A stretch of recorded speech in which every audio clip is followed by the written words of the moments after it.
Yesterday we talked about the top offensive guys who need to have a big spring. What about defensive guys, Brent Hubbs? Yeah, for me, I'm going to start in the secondary. That's Jordan Matthews, and I don't want to be this as a make or break spring for Jordan Matthews. I think that's unfair.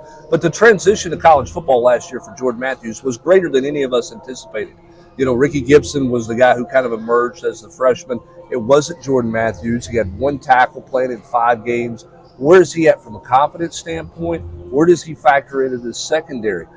Jermon McCoy is a guy everybody's talking about as a plug-and-play guy at corner. You think Gibson is the other corner. Where's Jordan Matthews factor in? I think this is a big spring for him to find his footing in this secondary after really having a much harder time a year ago than we thought he would.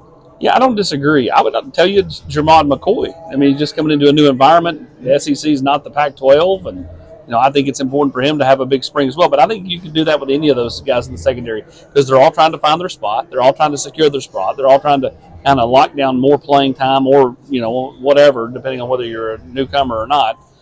So I could probably really go a lot of those guys in the secondary.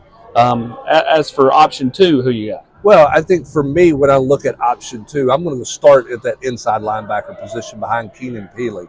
Now, you could make a case for all the linebackers, but what does that look like? You got a new position coach. How does that factor into things? Where's Elijah Herring? Where does Caleb Perry factor in? Jeremiah Telander is a guy who made some plays down the stretch. Everybody's got a pretty high future on for him.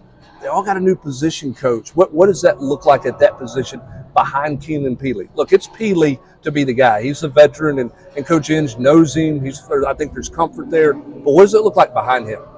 Yeah, and the real question is what can Elijah give you anything in spring ball? He had the off-season surgery. Is he able to do anything off to the side? I don't think he's going to do any contact work. But, what can he do? Because with a new position coach, you got to try to find your footing the best you can. What about option 3? Well, you're right. He's got to take full advantage of whatever he can do. Option 3 for me, I'm going to go Jordan Thomas. At that star position, lots of buzz about Boo Carter. Yeah. Now, here's what we know about newcomers, right? There's always a bunch of buzz about him, right? McCoy's the strongest DB out there, and this guy's this guy. Yeah. They got to go out and prove it, okay? And Boo Carter's certainly in that category. Got to go out and prove it. I thought Jordan Thomas made some plays. The question is, can Jordan Thomas do it consistently? Can he stay healthy? A year ago in spring practice, he was a nickel, he was a safety. He was a nickel, he was a safety. Probably stunned him a little bit. Is he going to stay at star, and does he run with that star position now that Tamarion McDonald is gone and that spot is opened up? He made a couple plays in the bowl game that were really good plays. Can he do that consistently? And can he stay healthy? Yep. That's the key in all of this for Jordan Thomas heading into spring practice. He is Brent Hubbs. I'm Austin Price.